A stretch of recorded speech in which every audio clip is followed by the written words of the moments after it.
You don't need me to tell you that most of us are going to fail our New Year's resolutions, and honestly, most of the goals we set for ourselves in general. You're probably watching this because you're the kind of person who knows this and is trying to figure out how to make this time be different. This time will finally make our goals stick and achieve the kind of life we know is possible if only we can get our shit together. The problem is, most of the advice out there is very one-size-fits-all. It assumes that we're all the same and that there's one way to succeed that's somehow universal, if only you're disciplined enough to implement it. But the truth is, we're just not wired the same way. What motivates one person can completely derail someone else. Take this example. Imagine two people, Lola and Mike, both trying to stick to a new workout routine. Lola thrives on structure and discipline. She loves planning her week in detail and checking off every little task. For her, advice like time block your schedule works perfectly. Mike, on the other hand, hates rigid plans. He values spontaneity and finds strict routines to be suffocating. The same advice feels like a trap to him, and within days, he's skipping workouts just to avoid the pressure. Sticking to goals isn't just about willpower or discipline. It's about understanding yourself and what works for you. One really useful framework for this is your personality, specifically where you fall on the big 5 personality traits.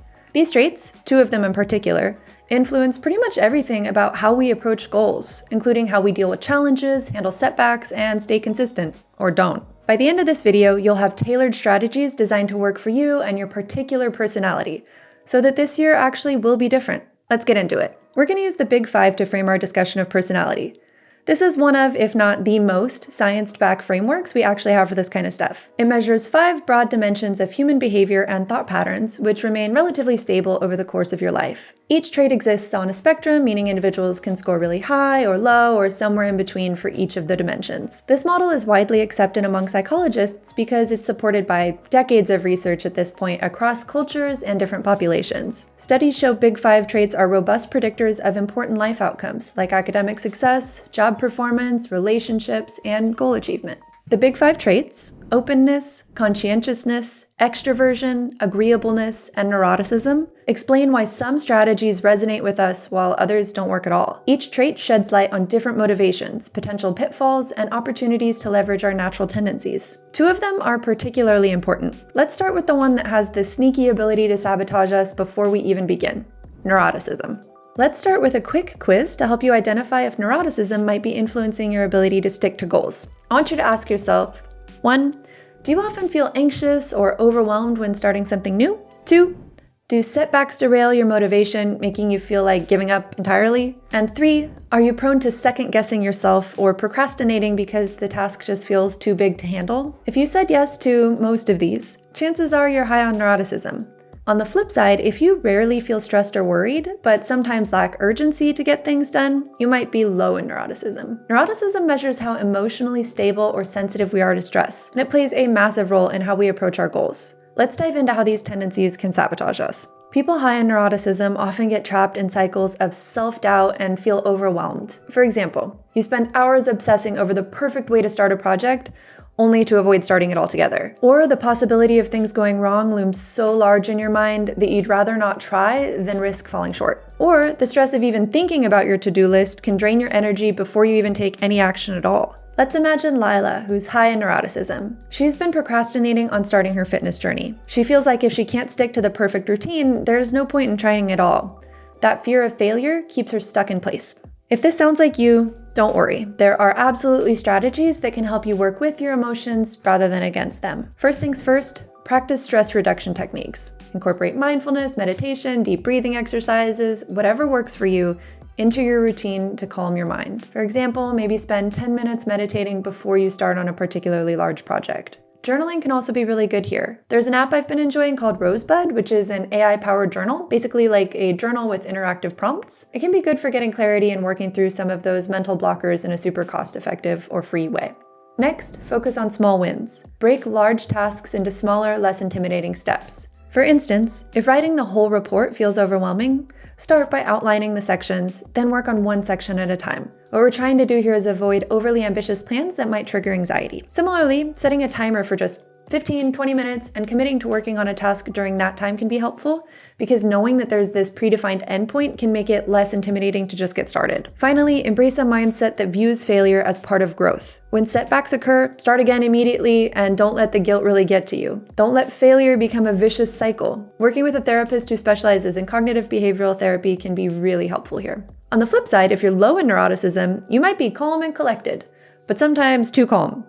Without emotional urgency, you risk procrastinating or losing motivation. For instance, Ben, who's low in neuroticism, has a project due in 2 weeks. Because he feels no stress at all about the deadline, he procrastinates until the night before, delivering subpar work. These folks can benefit from creating artificial pressure and accountability to maintain momentum. I think the most important thing here is to increase your emotional investment in a project. Reflect on why your goals matter to you or how achieving them will positively impact other people. Low neuroticism folks tend to procrastinate, which can be avoided if you can make the work kind of time-bound in other ways. So maybe you could create artificial deadlines for yourself. Maybe you challenge yourself to finish a task by lunchtime instead of waiting until the end of the day. Or you could just participate in events that have actual deadlines, like a marathon that's coming up on a specific date or a hackathon coming up at a certain day. Finally, use external rewards and accountability. For example, treat yourself to a favorite activity or just a snack or something after you complete a difficult task. Or you could enlist a friend or a colleague to hold you accountable for progress. So neuroticism is obviously a big part of how we approach goals. But what about the trait that influences how we dream up goals in the first place? Or how easily we get bored once we start? That's where openness comes in. Just like with neuroticism, let's start with a quick quiz to see where you land on openness. 1. Are you constantly excited by new hobbies, ideas, or projects but find it hard to stick with them long term? 2. Do you love exploring new ways of doing things even if they're not always practical? 3. Or do you prefer sticking with tried and true methods and feel overwhelmed by the idea of making big changes? If you're nodding along with the first two, then you're probably pretty high on openness. If the last one resonated more, you're probably on the lower end. Openness to experience reflects our interest in novelty, creativity, and intellectual exploration. This trait can enhance our ability to achieve goals by fostering curiosity and innovation, but it may also pose challenges if we become easily sidetracked by new interests or struggle to stay practical and focused. If you're high in openness, you're probably bursting with creative ideas and enthusiasm when you start something new. But this excitement can quickly turn into overwhelm from overcommitting to too many things because you said yes to everything, or getting bored easily and jumping to the next big idea before finishing the last one. For example, Lisa, who's high in openness, wants to learn a new language. She buys multiple apps, books, and flashcards, but she soon feels overwhelmed and loses momentum because she hasn't committed to a consistent plan. If this sounds like you, the trick is balancing your love for novelty with a little bit of structure. Here's how. First, incorporate variety into routines. High openness individuals thrive on novelty, so keeping routines dynamic can help you to maintain interest. For example, if you're building a fitness habit, you could rotate activities. Maybe you do yoga on Mondays, you run on Tuesday, Thursday, and you strength train on Wednesday and Friday. This allows you to have structure and make progress, but not get bored. It can also be helpful to focus on finding the intrinsic joy in the process rather than the end goal. Frame tasks as opportunities for exploration, like I'm just going to play guitar for 20 minutes, rather than I have to practice guitar. Lastly, high openness individuals tend to overcommit due to their many interests, which is something I can definitely relate to. It's hard, but practice saying no to projects that don't align with your long-term goals, or just those that aren't the most important right now. I'm pretty high on openness, and for me, getting distracted with many different things I'm excited about can definitely be a problem. So I periodically take a big piece of paper and I write down everything I want to do. From there, I cross things out and prioritize. Having the visual representation with colors and literally just the act of drawing my thoughts can help me get clarity and focus on a smaller set of goals, at least for a few weeks. On the other hand, if you're low in openness, you might feel stuck in routines or resistant to trying new strategies. This can lead to avoiding new approaches even when they could be beneficial, and lack of exploration, causing you to miss opportunities to find more effective or enjoyable ways to achieve your goals. For example, Tom, who's low in openness, sticks to a single language learning workbook he doesn't really like and refuses to try other things that might make learning easier or more fun. The key for these folks is to ease into change without disrupting your natural preference for structure. So start with minor adjustments. Make small tweaks to your routines rather than completely overhauling them from day one. Similarly, ease into new habits by layering them into existing routines. For example, if you want to read more, just commit to reading while you have your morning coffee. Then you're stacking the new habit onto an existing, enjoyable one, which can make it feel more natural and less overwhelming than, say, committing to reading 50 books this year. Openness shapes how we approach new ideas and challenges. But what about the way we interact with others as we work towards our goals? That's where agreeableness comes in. This trait influences how we balance collaboration, support, and assertiveness. And while those interpersonal dynamics are important, there's another trait that's all about focus, organization, and follow-through. We'll get to that one later, but for now, let's explore how agreeableness might be helping or hurting your progress. Just like the last two, let's begin with a quick check-in. 1. Do you often prioritize other people's needs over your own, even when it impacts your goals? 2. Do you struggle to say no to requests or feel guilty about setting boundaries? 3. Or on the flip side, do you prefer working independently and resist relying on others for input or collaboration? If the first two sound like you, you're probably high in agreeableness. If the last one resonates, then you're likely on the lower end of the spectrum. Agreeableness reflects how cooperative, empathetic, and compassionate you are. This trait plays a significant role in how we manage relationships while pursuing our goals. Let's break it down. High agreeableness often makes you a supportive and empathetic team player, but it can also lead to neglecting your personal goals while constantly helping others at the expense of your own priorities, difficulty setting boundaries and saying yes to requests even when they conflict with your plans, and being hesitant to assert yourself or push back on time-wasting commitments. For example, Sophia, who's high in agreeableness, spends hours helping a colleague with their project, leaving no time to work on her own deadlines. If this sounds familiar, here's how to leverage your empathy without sacrificing your goals. The best piece of advice I have here is to tie personal goals to altruistic outcomes. For example, frame fitness goals as improving energy to better support family and friends. Reframe the act of prioritizing yourself as necessary for long-term contribution to others. Next, set boundaries on your time. You might literally need to practice saying no to unnecessary requests or commitments that detract from your goals. Block out specific times in your calendar dedicated to personal projects. Let others know this time is non-negotiable and reinforce your boundaries. Finally, use collaborative opportunities wisely. While you may thrive in cooperative settings, choose collaborations that align with your goals. For instance, join a study group that shares similar aspirations, but don't collaborate just to be a people pleaser. On the other hand, if you're low in agreeableness, you're probably a bit more competitive and great at staying independent and focused. But this can lead to resistance to collaboration, which might make you miss out on valuable support and maybe some shared insights. Or avoiding feedback and dismissing constructive criticism, which can limit opportunities for growth. For instance, Max, who's low in agreeableness, dismisses team feedback on his project, missing valuable advice that could have improved his results. Here's how low agreeableness individuals can leverage their strengths while staying open to others' inputs. First, channel your competitive nature. You can use this to drive progress. Join a competition like a fitness challenge or a hackathon to stay focused and motivated. But at the same time, balance this out with mentorship or accountability partners who can provide constructive feedback. Agreeableness shapes how we navigate relationships and collaborate with others. But what about the energy we bring into those interactions? That's where extraversion comes in. This trait influences how much we draw motivation from social connections, group dynamics, and external stimulation. Let's explore how this interpersonal dynamic can work for you or against you. Okay, it's quiz time again. First question. Do you feel energized and motivated when working with others or in group settings? 2. Do you find solitary tasks draining or struggle to stay focused without external stimulation? And 3. Or do you prefer working alone and feel more productive in quieter, low-pressure environments? If you connect with the first two, you're likely high in extraversion. If the last one feels more like you, you're probably lower on the extraversion spectrum. Extraversion relates to how much you seek stimulation and thrive in social environments.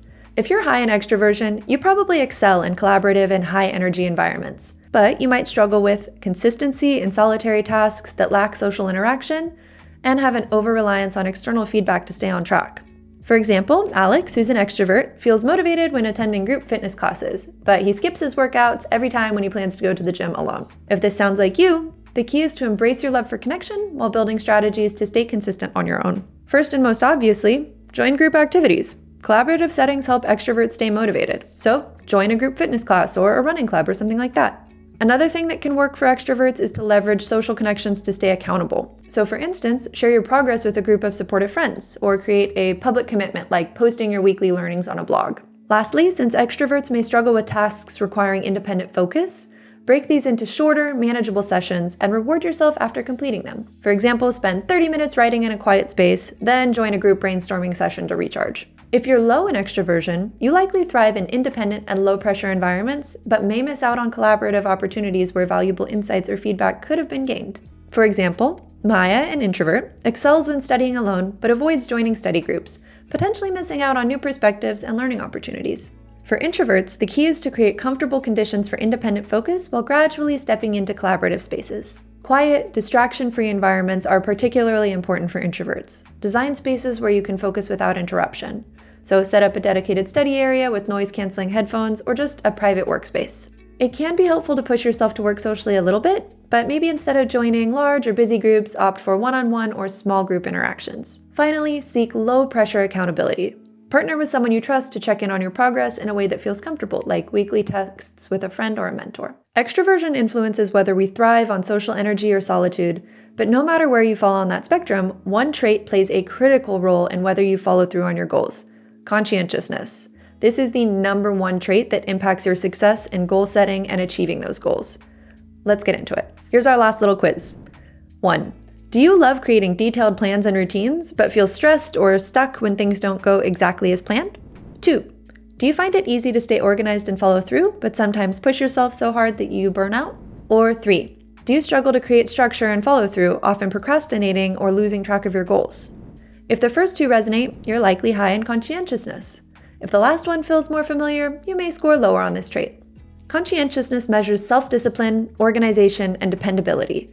It's one of the strongest predictors of goal achievement in many areas of life, but it also comes with its own challenges. If you're high in conscientiousness, you probably excel at routines and planning, but these strengths can sometimes work against you. Perfectionism could cause you to feel paralyzed or borderline angry when plans go off track. Pushing yourself too hard and not leaving room for rest can lead to burnout.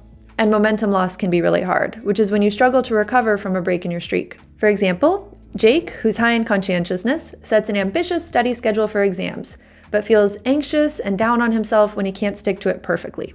I know for me, as a super conscientious person, one of the biggest things that throws me off is when I lose momentum. I can be on a roll of getting 1,000 things done a day, everything scheduled and executed perfectly, and then something will happen and I lose my streak. It can sometimes be hard not to get too emotionally invested in that failure and just get right back on track. Here are some things that help me. First, I just try to avoid momentum killers. For me, the number one momentum killer was alcohol. Since I quit drinking last year, my consistency is so much better. For you, it might be something else, like scrolling on your phone or social media. But I find that just avoiding those things that throw me off can help sticking to goals be so much easier. If you do fall off plan, combat perfectionism with bare minimum goals for low energy days. For example, commit to solving just one coding problem or doing 10 push-ups if you can't do your whole study plan or gym routine. This allows you to maintain some momentum without the pressure of meeting really high standards all the time. And it allows you to check items off your list, which can be extremely rewarding for nerds like us. Similarly, it's important to plan for flexibility. While conscientious people thrive on structure, overly rigid plans can also backfire. Incorporate buffer time for unexpected events and practice adjusting your plans without guilt when things go off track. If you're low in conscientiousness, staying organized and consistent might feel like a constant struggle. You might face problems with procrastination, struggling to set and stick to routines, and difficulty following through, especially with long-term goals. For instance, Emma, who's low in conscientiousness, starts studying the night before an exam and fails to prepare adequately. One interesting thing is that conscientiousness actually can be improved over time, so all is not lost. Start by using external tools and systems to create structure and accountability, and slowly over time, you'll build your conscientiousness muscle so that you can handle bigger and bigger goals with less and less support. Tools like alarms, habit trackers, and to-do lists can help you stay on top of your goals and build better consistency. Even better than apps, partner with a friend, a mentor, or coach who can keep track of your progress and regularly check in on you to keep you accountable while you're building your conscientiousness muscle. Next, start small. Avoid overwhelming yourself with large tasks and instead begin with a single manageable goal, like studying for 10 minutes or just walking around the block. Gradually increase the difficulty as you build confidence and momentum. Finally, gamify goals. Make goals enjoyable and rewarding by turning them into games or challenges. For example, maybe you use an app with a points-based system for completing tasks. One important thing to keep in mind is that these traits don't exist in isolation. They interact with each other in ways that shape how we approach goals. For example, I'm high in both openness and conscientiousness. This means I have a ton of interests and I love exploring new ideas, but I'm usually able to stay focused and follow through because of my natural drive for structure and organization. That combination helps me balance curiosity with consistency, but it also means I have to be really careful not to overcommit to too many things at once. These combinations are really key to understanding why one-size-fits-all advice doesn't really work most of the time. A highly open but introverted person might thrive by exploring creative, solo pursuits, while someone who's both extroverted and agreeable might need a social, collaborative approach to stay motivated. The interplay of these traits creates a unique blueprint for how you work, think, and grow. The key is to embrace what works for you. find strategies that align with your strengths, and tweak systems as you go. If you found this video helpful, don't forget to like and subscribe for more content like this. I'll leave a link to the Big 5 test in the description. Let me know in the comments what your results are. Here's to making this year the one where our goals finally stick. Thanks for watching, and I'll see you in the next video.